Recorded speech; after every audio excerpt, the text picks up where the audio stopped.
you for joining us on this special episode of the Movie Jury. I'm the digitized David Budo. And I am the avatar of Christina Stima. We'd like to thank Cineplex Scotiabank Theatre Toronto for letting us film here. And this week, we will be reviewing Tron Legacy. And I kept dreaming of this world I thought I'd never see. And then, one day, something happened. Something extraordinary. What was it? That's gonna have to wait till next time.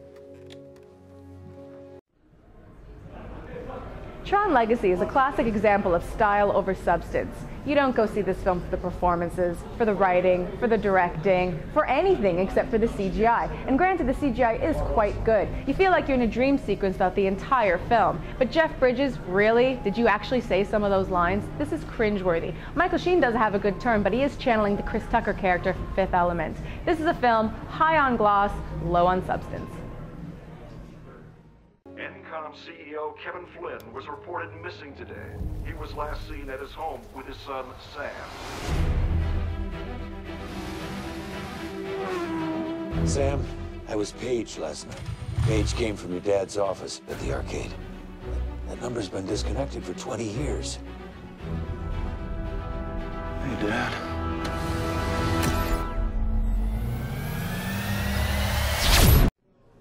Tron Legacy gets a lot right when it comes to the technical stuff, but they get a lot wrong when it came to the story. There isn't enough suspense, danger, and thrills that you got from the original when everybody's running for their lives. This one, there's too much reconciliation, and that doesn't work. But the CGI is mind-blowing. The audio design is insane, and Daft Punk deserves an Oscar for their original music that they created for this film. Insane. This isn't happening.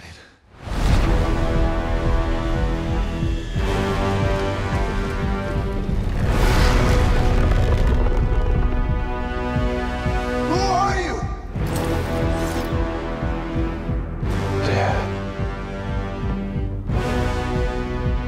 I'm not your father, Sam. And I'm very, very happy to see you. So you thought it was complete style over substance? I thought it started off well. I mean, the first act has a lot of action and it's actually quite thrilling, but then it dwindles in the second act. There's too much, like you were saying, too much resolution, too much family drama, and it just dropped off for me. Yeah, well, that was their big mistake, and if they had kept that sense of danger and impending doom, like everything's going to come to an end, you don't have that. You kind of have this, they're floating along. Right, it almost feels like a kitchen sink drama on the grid.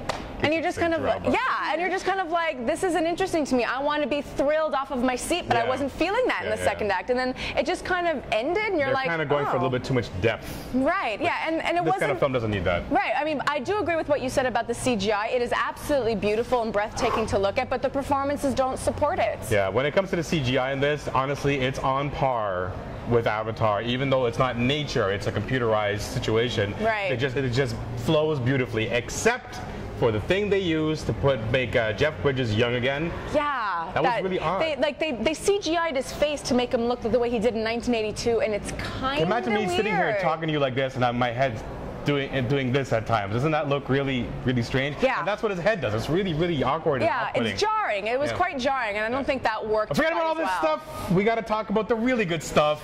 Daft Punk! What am I supposed to do? Survive.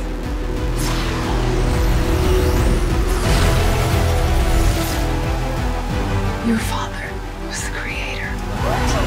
Where do I find him? Make it there alive, and he'll find you. Here they come!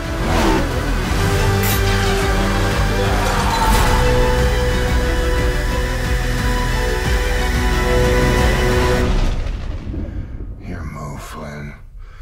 Come on.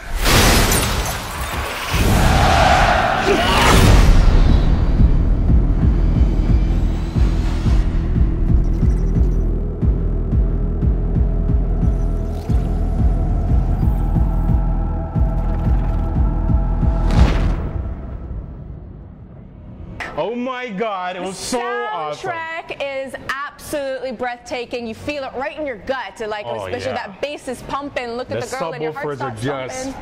Thumping you in the chest. The sound design of this movie is insane. I mean, everything. The fine details of them going digital. Right. The sound of the motorcycle hitting the pavement. The motorcycle's revving up. Right. Everything is done to perfection. Right. This is one of the best audio and masterings I've ever heard in a film ever. I seriously, if you have a home audio system that's really good, and when you get this on Blu-ray or DVD, you are going to want to take advantage of everything you own. Right. And if you're a fan of Daft Punk, they actually have a cute little cheeky cameo in one scene, so keep an eye out for that. And they can win an Oscar because this is original music. This is not recycled music that they made before. Right, absolutely. Did you like any of their performances though in this film? Of course. I didn't like a lot of them, but I did like Olivia Wilde because she played the innocence of her character very well, and she did a really good job. I thought of all of them, I thought she was the best, and then you liked. I liked Michael Sheen. He's only used in a couple scenes, which I think is a tragedy. But unfortunately, his character is pretty much the same as Chris Tucker in The Fifth Element. So I feel like I'd seen it before.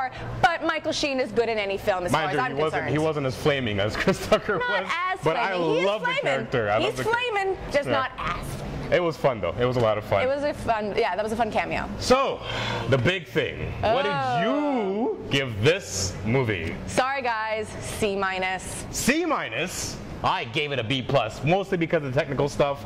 The story, if the story was better, I would have seriously given this an A. No problems, no questions asked. Right, but there's no story, so don't bother seeing this film. Oh, you're going to want to see it. You're not going to want to see it. Feel the bass. Don't. Thanks for joining us on this special episode of The Movie Jury. We got to thank Cineplex Scotiabank Theatre Toronto for allowing us to shoot here, where you can watch IMAX 3D Tron Legacy. I'm Christina Stima. And I'm David Budo, and you're going to want to check out Daft Punk's 2-hour-long, $300 million music video.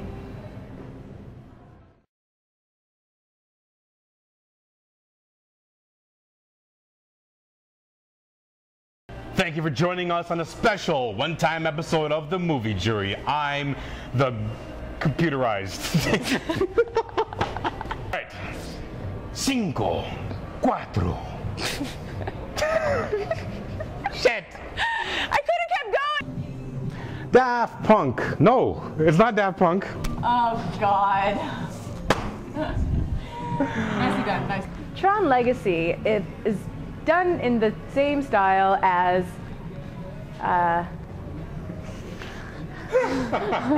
First take. And not enough time to present a great sense of danger and suspense and impending doom. So, what they got wrong, well, yeah. They got wrong? Well, yeah. Yeah. I want to ride this. Okay. 5. Oh, no, we're doing the opener. Right. No, we did the opening already. Oh, we already did that. Okay, so each other. Okay, so 5. Hold on. We gotta thank this wonderful place called Cineplex Scotiabank Theatre Toronto. This wonderful place. It's where magic happens. It's beginning to look a lot like Christmas. And you will want to check out Daft Punk's 300 cock cheese on toast. And I'm David Budo, and make sure you check out Daft Punk's 3-hour-long. Fuck! Damn it!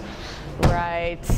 And I'm David Budo, and you're going to want to watch Daft Punk's 200 million. No, it's not 200 million. Just say one or the other, dude. It doesn't matter. I can't even get the first one out. I know.